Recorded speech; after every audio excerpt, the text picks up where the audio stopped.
የዚህን ኮድ ጥቅም ብታውቁ ሁላችሁም አትሸወዱም ነበረ። ከዛሬ ጀምሮ ይህን ኮድ ሴቭ አድርጋችሁ ያዙት። ኮከብ 900 መሰላል ብለን እንደውላለን። ከደወልን በኋላ እዚህ ጋር ብዙ ወደ 6 የሚደርሱ አማራጮች አሉን። ያው ሰባተኛው ቋንቋ ለመቀየር ነው። በአማርኛ ከፈለጋችሁ 7 ቁጥር ላይ አድርጋችሁ ወደ አማርኛ ይቀይርላችኋል። ከዛ ምን ታደርጋላችሁ? አንደኛ ላይ ምን ያሳያችኋል?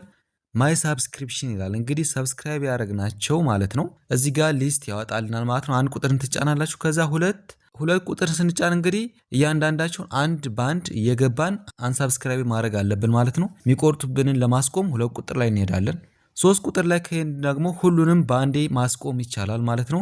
ስለዚህ 3 ቁጥርን መጠቀም ትችላላችሁ። 4 ቁጥር ላይ ደግሞ የዚህ የድምጽ ማሳመሪያ ለብቻው 4 ቁጥር ላይ ተቀምጧል። እዚህ ጋር ገብታችሁ 4 ቁጥርን በመንካት የጥሪ ማሳመሪያ ማቋረጥ ትችላላችሁ። ከዛ 5 ቁጥር ላይ ደግሞ ፕሮሞ ኮዶች የሚላኩላችሁ ከሆነ 130 ምናምን እያሉ እነዚህን ፕሮሞ ኮዶች ለማቋረጥ ደግሞ 5 ቁጥርን ትጠቀማላችሁ ማለት ነው። 6 ቁጥር ላይ ደግሞ እንግዲህ ስልክ አውርተን ከጨረስን በኋላ የሚመጣው ደቂቃ የሚያሳየን ነው። እሱንም 6 ቁጥር ላይ ገብታችሁ ማቋረጥ ትችላላችሁ። በዚህ መልኩ ሁሉንም ማስተካከል ትችላላችሁ። ከዚህ በላይ ጥያቄ ካላችሁ ኮሜንት ላይ አሳውቁኝ። ቴሌግራሜን ባዮ ላይ ጆይን በማድረግ አባል መሆን ይችላሉ። ባባይ